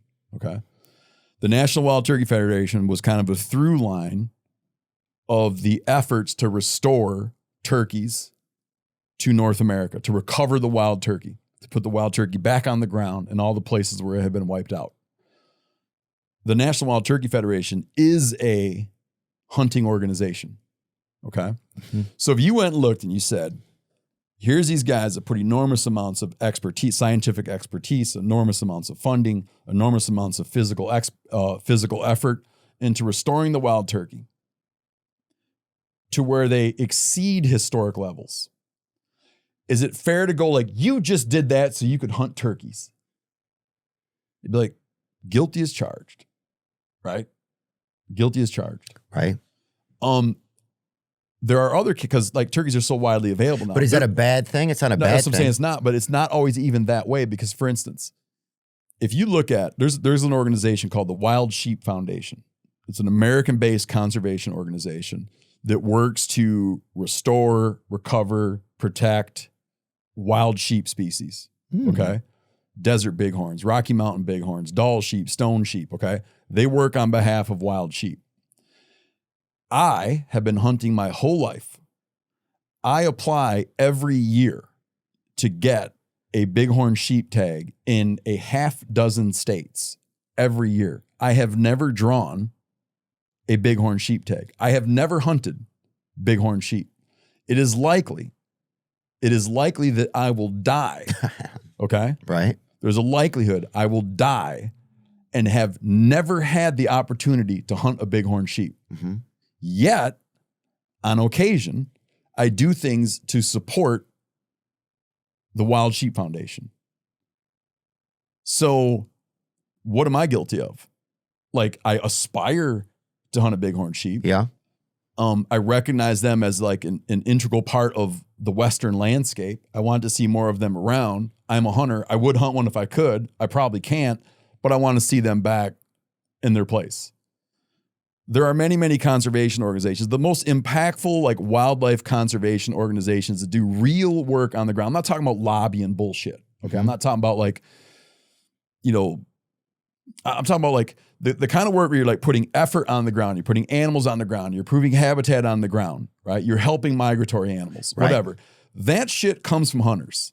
That shit comes from hunting-based organizations. So you're saying that in this country. most of the wildlife and the preservation of wildlife here comes from hunters. That's like, we fund it, we do the groundwork. People that come out of that world of hunting move into conservation. There are like environmental orgs. There are lobbying orgs. There are orgs that work in all these different ways that aren't. But like the really effective on the ground stuff comes from hunters and anglers. Wow.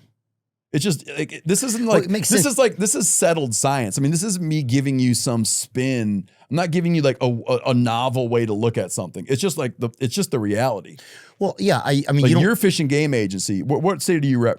It doesn't matter what the hell you Tennessee. answer me. You're a resident of Tennessee. Your Fish and Game Agency gets the bulk of its funding.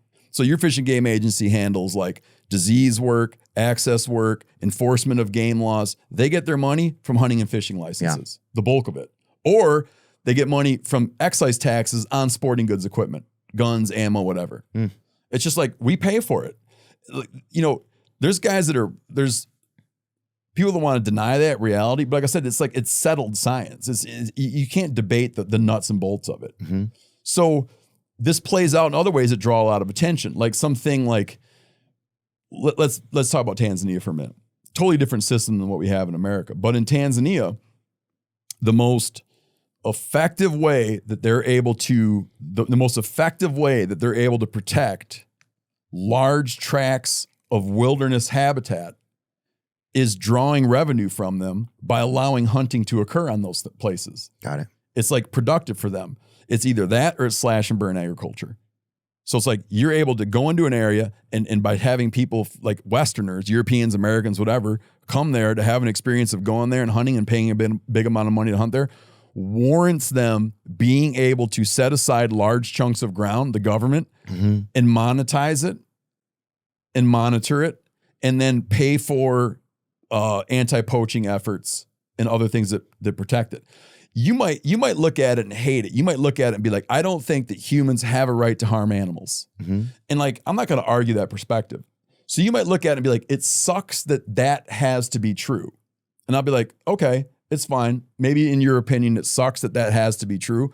But what I can't debate with you is, does it have to be true? It's just true. Yeah. You might hate that that's the way, but that's the way it is. But that's the way it is. Did humans always eat animals, do you think? Yeah, since they could. It'd be hard not to, I think. I'm trying to think if I went back in time. That would be cool too. You go back, some guy. The first dude to eat meat. He's been. You'd have to go back some far ass. You'd have to go back. That's fine. We can go back that far. There's an idea that like in anthropology there's a debate about at what point in time did you have behaviorally and anatomically modern humans. This is not, we're getting way outside of biblical understanding, but we're talking about like from the non-biblical science world. Okay. Okay, so a stepping outside of like the biblical confines and going into like purely scientific world. Some people think that you could have grabbed a dude 75,000 years ago, grabbed him at birth, and he could learn to fly an airplane. He could go to college, do well, blend in. You'd see them going down the street and wouldn't think anything of it. Yeah, be a pie cap or whatever. Now, absolutely. That was a hunting consumer of large quantities of animal flesh. That was. Yeah. So there's no doubt at that time period that people were really snacking on animals. Oh yeah. And then there's this other idea. And you know how you wind up liking the ideas that confirm your own For perspective? sure. There's this other idea that the great in a scientific understanding that when humans had this kind of renaissance, like we seem to have suddenly kind of figured a bunch of shit out. And some people correlate that to us becoming predominantly to eating huge amounts of animal flesh. It's so efficient and so full of energy. That was our intellectual renaissance. Like that's when humans became bright and developed like religion and organizational structure and language and all that, is when we discovered meat eating. Right, because we had enough energy not only to satiate our bodies, but then also for the rest of us to maybe flourish some, because we finally had a new source that was really replenishing us constantly. Yeah, we were broken from a cycle of needing to eat low grade, low calorie food all the time. Yeah. Right. So then you're constantly just sitting there snacking, whereas otherwise you can have a nice meal, then you can sit back and kick it and think of something creative. Like a deer is on this really strict schedule of like eating a bunch of low grade food, sitting, ruminating, eating low grade, So deer's always so there's this idea. Yeah, that's the idea that like, and of course I like it because it reinforces like that. That's what I like to eat, deer meat and stuff. Mm-hmm. So when I hear that, I'm like, fuck yeah, bro, that's right. That's the truth. Because we just like the stuff that. Oh, yeah. We want to support our own ideas and causes, our own truths. Yeah. What about pull up like a Neanderthal? What was that called? Like a man that was 75,000 years ago. Was that Neanderthals? Well, it would have been Homo sapien. Oh, God. That must have been. Well, no, it'd been like they would have been. Oh. Have you ever done like a the late 23andMe organization? I've done 23andMe. Yeah, they sold all my fucking information to this Japanese company. Deleted mine. Oh yeah, just the other day. My shit, I'm getting. You can still delete your shit. Really? Yeah, I'm getting a bunch. Because I would say like, hey, I want to buy his shit and see what he's got going on, and so I had mine deleted. You can have it deleted. I'm getting emails from like, you're related to this guy, and it's like a fucking Japanese guy. I'm like, this motherfucker. Hey, they're lying. Where I live, they recently solved a 30-year-old murder case. Because so many people doing 23andMe, filling up these databases, and so all of a sudden now they're like, hey, we got a little ping on the map, of like a family that seems. Because they had a biological specimen. Fuck, we're going to solve all those old crimes. They had a biological specimen, right? And so just from people willfully going and doing this kind of work, all of a sudden you start popping all these like markers. And then you gotta buy a hair, a sperm or whatever. Oh yeah. And all of a sudden you're able to be like, well, it's not him, but there's some dudes a lot like him. Fuck. That live in this town. Let's go have a look around that town. When you do it, they tell you what % Neanderthal you are. Yeah? Yeah. I was lower than average Neanderthal. Huh. Did it upset you? No, I wasn't surprised. I just don't I don't have that vibe, I remember, I feel like Rogan was telling me that he was high up. I could see that kind of higher than average. I could definitely see that. I swear. I hope I'm not making that up. I swear he told me that he was higher than average. I don't think he would deny that at all. He's definitely like a Neanderthal guy that got struck by some fucking cool ass lightning. I swear that's what he was saying. But anyways, I was lower than normal. But the point being, there he goes. More than regular people. 57% more Neanderthal. Yeah. That's classic, dude. So, an understanding is that, they were. Here's a weird deal. I wrote this one time, and I wrote this in a forward to one of my cookbooks. I was writing it. You could have been at a certain time. You could have been in Spain. Okay. You could have been in Spain. You could have been in the Iberian Peninsula. You could have been in northern Israel, and see a campfire, often burning in the distance, and you would have had to have asked yourself, what kind of human is that? Do you follow me? Like you mean you would have had to been like what race or class or something like that? What kind? What species of human? Oh, like is that somebody who's like kind of like is it Neanderthal dudes? Somebody's a little more monkey. Yeah, is it like Neanderthal dudes? Is it like the same way that we talk about somebody deer. somebody eating a banana, somebody who has a sandals at least Somebody on eating one of me. Yeah, like the same way you got like white-tailed deer and like where I live, we have white-tailed deer and mule deer. They're so similar. Like it takes, I don't want to say a trained eye to tell them apart, but someone from another country would look and it might take them a few days for they're like, oh, they're different. Yeah, they're just gonna see and be like, whatever, deer. But at a time, it'd be that you'd be like, oh no, there's the one kind of human, and there's these other kinds of humans. Like fuck, that guy's about 2,000 years back. Like, and they don't mix, or they get together, or they kidnap each other, whatever. They still have bad breath, all that. Yeah, but when you see that you're like Joe having that like as high as 50% more Neanderthals because it's we under duress. I don't know, was it like an act of passion that made you evolve? No, I'm saying that drove humans and Neanderthals to interbreed. Was it coercion? Oh, you think they're separate beings? Or you think there's one more advanced in the Neanderthals were a far more successful species than we are. Like Neanderthals were in Europe far longer than our ancestors were in Europe. But aren't Neanderthals our ancestors though? No, I wouldn't. You can't really. I wouldn't really.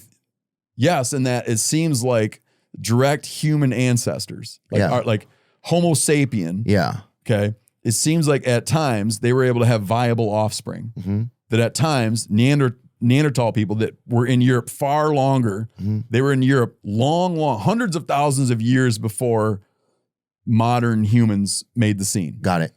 And because of everyone having a little bit of introgression from Neanderthals, this is not my field of study. I'm just a curious onlooker. Let's take a look right here. Ancient human species, including Homo sapiens, Neanderthals, Denisovans, and others, did interbreed as they encountered one another during the Middle and Upper Paleolithic periods, leaving detectable genetic legacies in modern populations. Dude, I didn't even know this. I thought.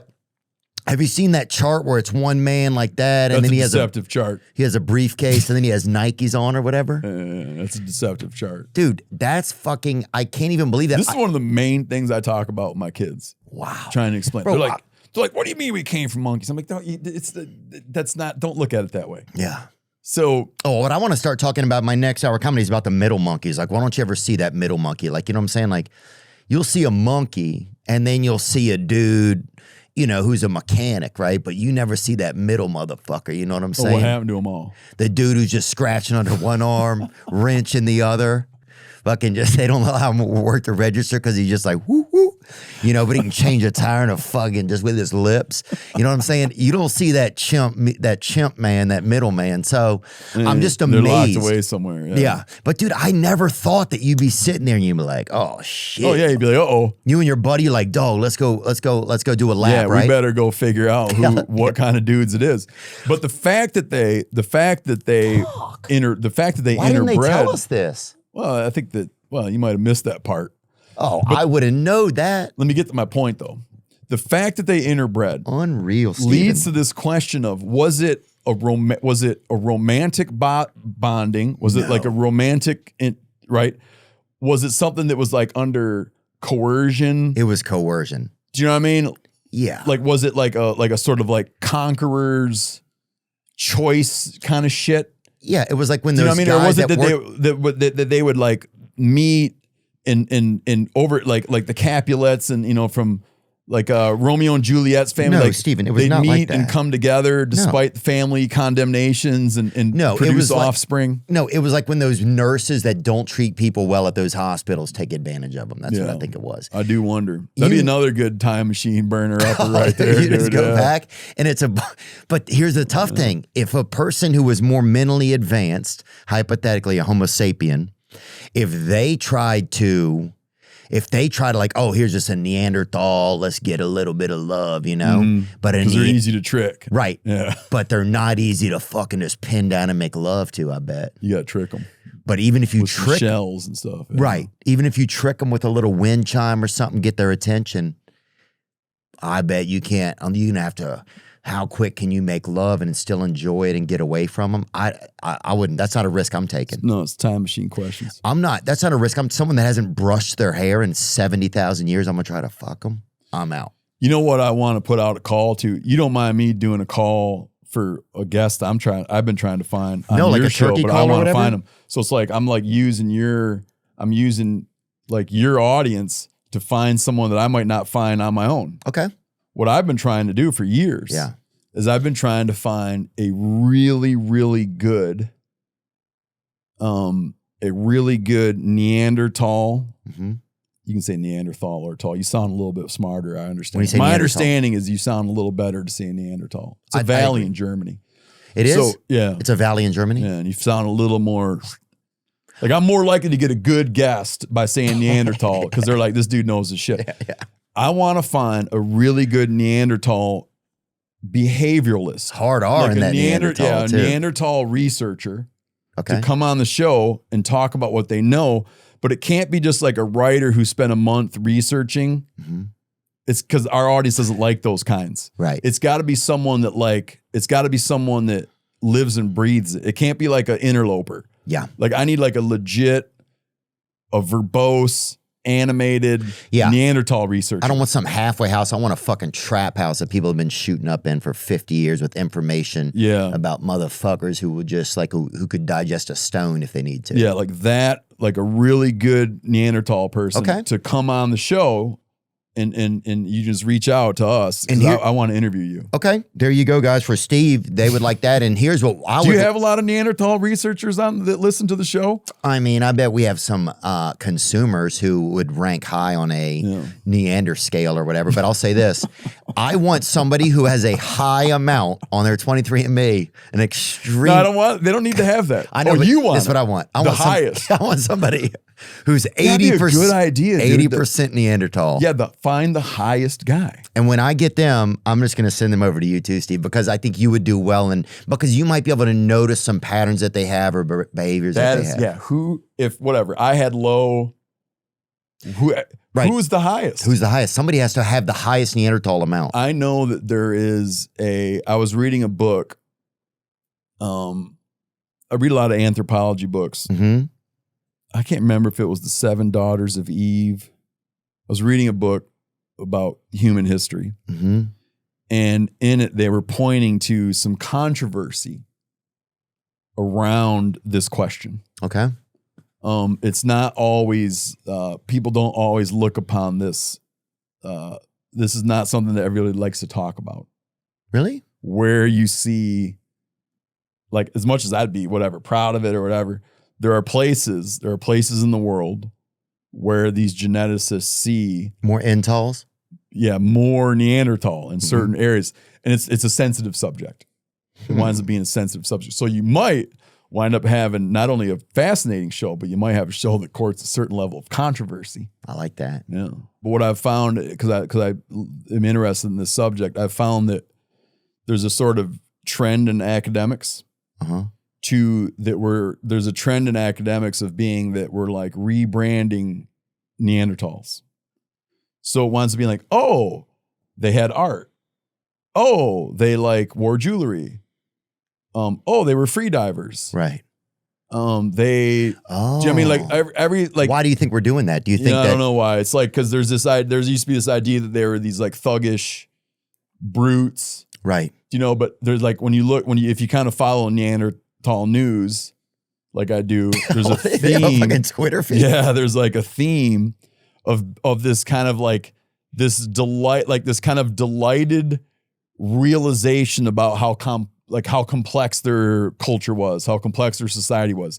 It'd be like you don't find like, man, it turns out they were dumber than we thought. Right. That's not like a news story. It would be like, oh, they appreciated the finer things in life. Well, it's like the branding. It's like even when it goes back to like you were talking about the bald eagle, it's like just that PR, that spin. I wonder if they have a very, very good PR agency. Wow. Neanderthals right now, or I have a good one on retainer, and they're getting a lot of good ink about that they liked art and movies, you know, and it's like they're just getting cooler and cooler. They're getting cooler and cooler. Oh yeah, they love Stand By Me. You're like, that's insane, dude.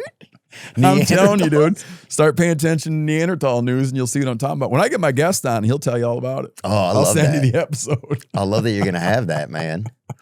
Dude, dude, what would be better? Listening to Of course, I could talk about humans all day long, bro. But- you know, so listening to two Neanderthals talk about themselves, they wouldn't know a lot, Mhm. but they would try pretty hard. you know, That could be us, dude. yeah, That's That's a awesome. good point. That's really awesome, dude. People say you look like Harry Connick Jr. sometimes.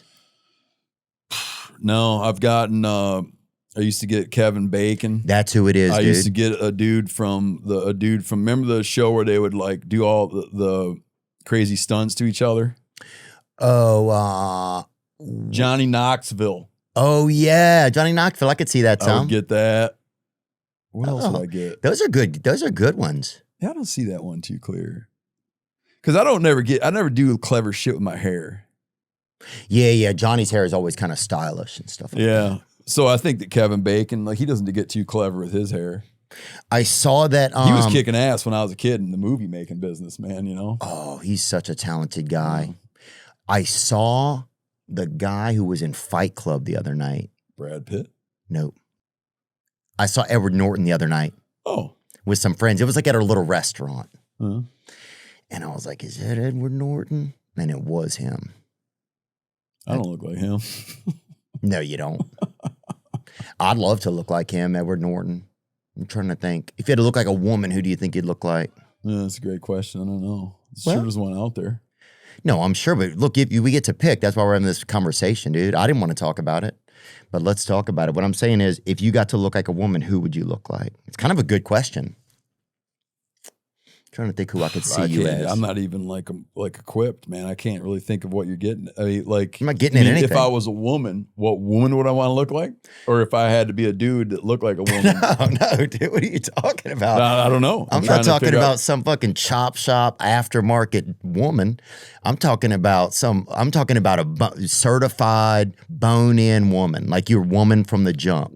Yeah, but what I'm getting at is there's two ways of looking at it. You're saying that I remain a dude, I remain a guy. No, Oh, I become a woman. no. What woman do I? You're a woman from the start.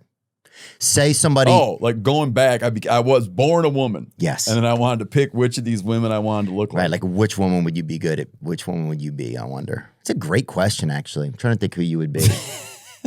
Let me think about it for I'm just a trying to second. think, man. For some reason, the name Naomi Watts keeps coming to my head, but I don't know why. Okay. It's just popping in my head. Little pervert. I know it's just popping in my head. I don't mean it to. Bring her up. Oh yeah. It just popped in my head. Naomi. I don't want to be held to it. It popped in my head. Dude, it's not a bad choice. She's great. Naomi Watts, huh? I like It that. just popped in my head. I don't know. 1,000 Yeah, I watts. look exactly like that, anyways. I'm in, dude. Yeah. Oh. That's what I look like. Yeah, that's why, dude, there were some cuties in our neighborhood, and that's why people started doing Peep and Tom. And I'll tell you this, if you grow up around busted women, nobody's getting that step stool out. You know that shit. Oh, there you we go. are, right there. There's you and Joe right there. No, No, that's 'cause not. I'd be more like That's I'd my be nose like, on it'd the have to be left, kinda. one of those dudes and Naomi Watts. Oh, yeah, neither one of those is us. I saw, what were you talking about? I saw something you were talking about going on a safari in Africa. Oh, did you notice this? So I did do that, but yeah. But either way, I noticed that, that's like, what I was talking about, the snakes and shit. Yeah. when I went to Africa, right? So I went there like a couple times for some different safaris and stuff like that. I felt like some of the people, when you look in their eyes there, it goes further back in time. Does that make any sense to you at all? I think that it may have, but I believe that would be your Perception of that? That would be your perception. Right. Yeah. Dude, I talked to this one guy, and I was like, this guy, he's just goddamn just back through. I mean, it just felt like it went back to the, like, just to where the fingers of existence first snapped, right there at the damn sound. Mm-hmm. You've gone hunting in Africa? I did for the first time ever this summer. You did. Did you enjoy it? Were you I were you life-changing experience. like, in what way? I hadn't been to that continent. It wasn't like the going hunting there was life-changing, but one of the things I like about hunting is it immerses you in a situation, and immerses you in an environment in a deeper way than you would be immersed otherwise. Because you're doing something very like very ancient and base, you know. So it wasn't the experience of being there hunting, but just I hadn't been.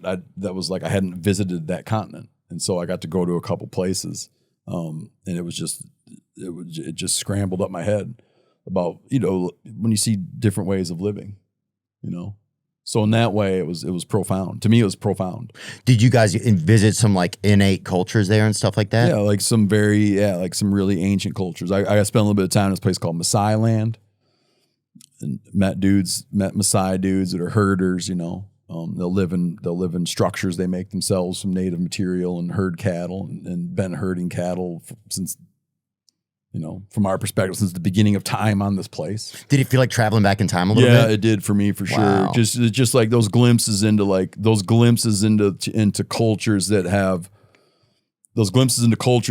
have remained relative to our own, that have remained very constant. Okay, so that was yeah. Here's some photos of Maasai folks. That was very eye-opening. The dark Amish right there. Being out, they're herders, you know, they're like, Beautiful. oh, dude, stunning. Stunning. Do you think they have such a different relationship with existence than we do? Yes. Yeah, me too. Oh, 100%. Yeah, like they send like the kids bust their ass. They'll send little kids out. Like when they'll send their kids out to watch the goat herds, man, those kids don't drink water and eat till they come home at night. They raise them to be tough. You kick it more as a grown-up. Like the kids will work real hard, you know, and as you get older, you kind of get more of like, you get to kick it a little bit more. But when you're a kid, you bust ass. That was fascinating. A lot about it was fascinating. And I also liked like the animals. There's a thing that I've like lamented in conversations with my friends, in my writing, and all kinds of things. I spend a lot of time thinking about, studying, talking about, writing about Ice Age America. So our continent, what it was like at the Pleistocene, Holocene transition. So like humans that were here during the tail end of the Ice Age, the first people that came here, what were their lives like? And they lived amongst this great abundance and diversity of wildlife that we don't have now. Yeah. Mammoths, mastodons, short-faced bears, right? All this kind of shit. They had a giant, like a beaver that was the size of a black bear. There was an American lion. Fuck, man. There was like we got a bunch of shit. multiple Aftermarket shit. Oh, we don't have shit. So going there, like that was the one continent. That was the one continent where all the big shit didn't vanish. We got fucking Bichons. Yeah. Africa is the one continent where humans and all this megafauna never changed. For whatever reason, it's the one continent where all the big shit didn't vanish. So you still have that great diversity of wildlife. So you can sit in the U.S., like if you're a guy like me who's really interested in history, you can sit in the U.S. and lament that our elephants are gone. Like we don't have like 9, 10, 11, 12, 20 species of ungulates running around at any given time. Antelopes. Yeah, like whatever. But you go to Africa, you're like, oh, that's what they were talking about. Like the Ice Age. Here. Yeah, you're like, the Ice Age is alive and well. Like there is an elephant, there's a hippo, there's stuff that weighs thousands of pounds, like thousands of pounds. There's stuff that weighs tons, you know? And so it didn't, what happened everywhere else didn't happen there. So that was to go like, oh, it's not gone, it's somewhere else, but you can go and be like, this is what it would be like. I wrote down a list. I kept a list on my notes function in my phone. I kept a list of like large mammals species that we encountered. And I can't remember, man. By the time we were done, we had like 27. I could pull out my phone and show you. Maybe I have it. Anyways, I had like 27 large mammal species that I personally laid eyes on. Wow. That's cool. And that would be like, that's the shit we're talking about, like in Ice Age America. And so life-changing in those kind of ways. Yeah. You know? I wonder if you had a brain scan whenever you see those types of things, right? As a human, I wonder if there's a different reaction that happens in your brain as opposed to when you see different animals. Like, does it take us back to a part of us that like knew those animals well or knew that they existed? Like, I wonder. There's a theory about that like, why do that, you know, when you take babies and make them mobile, the animal things, there's this it seems to me kind of a cockamamie theory, but there's this idea that, and this is kind of like ancestral Africa thing, that that those animals resonate with babies because it's drawing back to some deep memory. The animals that are on a African mobile megafauna. Oh yeah, I don't buy it's that always shit. a giraffe. I don't buy that shit, but I think it's, like I said, I think it's a little goofy, but there is that you idea. think Bluey resonates with, you know what I'm saying? That's crazy. You think Thomas the Train resonates like from prehistoria or whatever? Well, it's just an idea, but there is a thing that I do think about when I think about animals and deep history and shit that's gone. Is as bummed as you can get, about animals that used to be around that aren't anymore. Like the way little kids trip out about dinosaurs being gone. As bummed as you might get about all that, the biggest animal to ever live, the largest animal to ever live on the face of the earth is here right now. And it is a blue whale? Yeah. Biggest animal ever lived on the face of the earth. Wow. So when little kids are like, golly, those dinosaurs, it's like, the big boss is still biggest here. animal to ever live is here. Yeah, that's the DMX. If you put your animals. effort into it, you go see the biggest animal that ever lived on the face of the earth. Dude, that is crazy. And it gives you hope that if he wants, he'll bring those other ones back. That they can do it with science if they can do it. Dude, it's going to happen soon. Yeah, I disagree, but that's a different time. Really? That's different, yeah. We'll talk about that another time, though. But, dude, one thing, I will say this. I went on a safari, and we're there, right? So the guy, it was like an Amboseli or somewhere. I think we were maybe in Kenya. Mm-hmm. And the guy took You're on a us- photo safari. Yeah, we were just like we got out, but only near the place we were staying. Got it. Otherwise, we were just kind of in Cruising in trucks. cruising in trucks, yeah. Oh, there was a pride of lions that kind of came around us at one point, and they were just laying down, like they weren't bothering us or anything. Mm-hmm. And the guy is like, do not stand up in here. Everybody just stay. I'm going to start the engine up in a little bit. I'm just going to back out of here. And they were like, someone were like 6 or 7 feet away. Like it was definitely pretty gnarly. There's probably like 7 or 8 of them. And this one woman's fucking phone goes off, right? And it was like an iCarly ringtone or something. It was like I don't know what that means. it was some TV, some children's show. Okay. And it was just like, fuck, we were going to die. And she immediately kind of just like, I don't know. It's just funny Like that you thought it would have startled the cat, and the cat might have done something. Oh, for sure. The guy just said, do not make any sharp moves. Do not stand up. And this lady's camera, like phone went off and she kind of went like that. And the guy just turned around. But it's just like, in a moment's notice, like you can be wiped out because of human ignorance, human error. Mm-hmm. So. Again, it takes up psychological space. Big old cats. Yeah. Yeah. But man, I appreciate you coming and talking, man. This is a lot of fun. No, I enjoyed it. Yeah. It was a lot of fun, man. I gotta come over there and go on one of your journeys sometimes if you guys. Oh, I'll take you out to do something. Yeah, What do would you guys like go to in do? Montana? Yeah, that's where I live. Yeah. It is? Yeah. Dude, I love to fish. What do you like to catch? Catfish. You like catfishing? I like catfish, but I'm willing to catch other fish as well. What's the kind of fish you'd most like to catch? I would like to catch probably one of those big long trout. Big long trout. Like the ones you see in that Brad Pitt and his brother caught, remember? Sure. Those. Those are awesome, dude. We can arrange that, man. I would be honored to take you out fishing. I'm going to be in Montana in the beginning of I think the first week of October. I don't know if you're going to be over there or not. I'm probably, I might be. But, what are you doing there?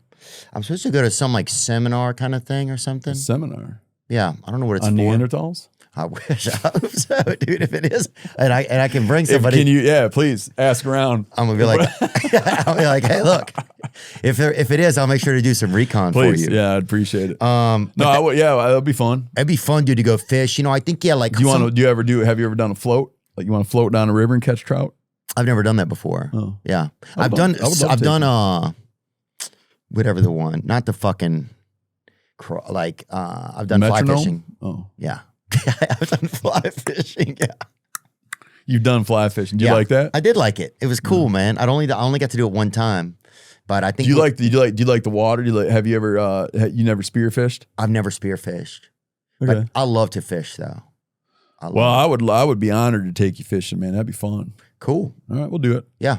That'd be great. It'd be awesome, man. Thanks for all your contributions to just helping people learn about the outdoors and the history of the outdoors. I know you have a book out that's, or it might be your newest book about when people were looking for beaver pellets and stuff across North America. Yeah, so It's about mountain men, right? yeah, I have there's a new MeatEater season coming out, and then I've been working on these MeatEaters American History series. We did one on the long hunters.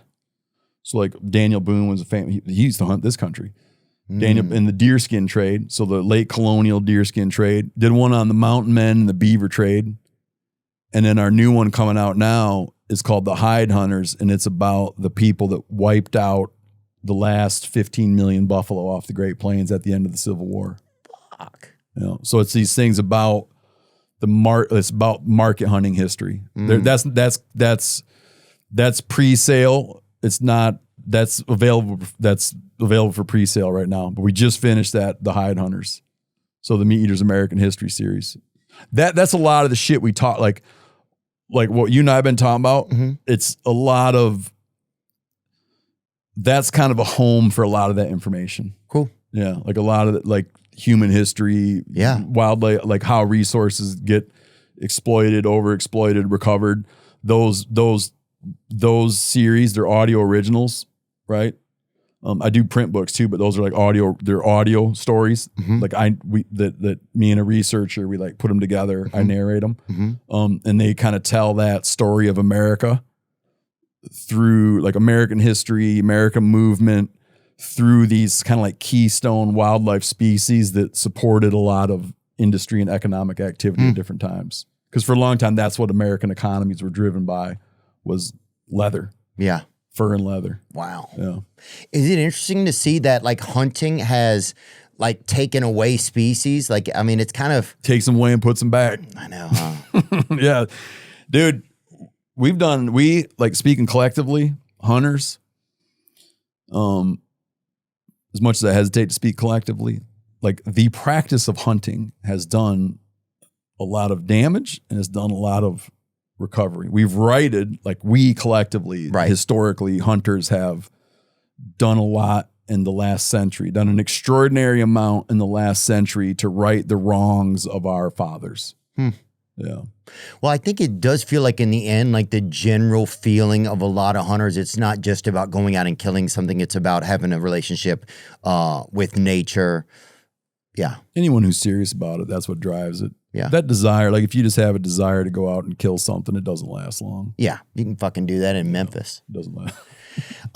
Steve, you, man. Steve Rinella, thank you so much, dude. And thanks for putting up with me today. And I appreciate it. I appreciate the opportunity. I look forward to us going fishing together. That'll be a great time. It was fun. I got a bunch of friends going to be jealous. Really? Well, shit, I might bring one of them.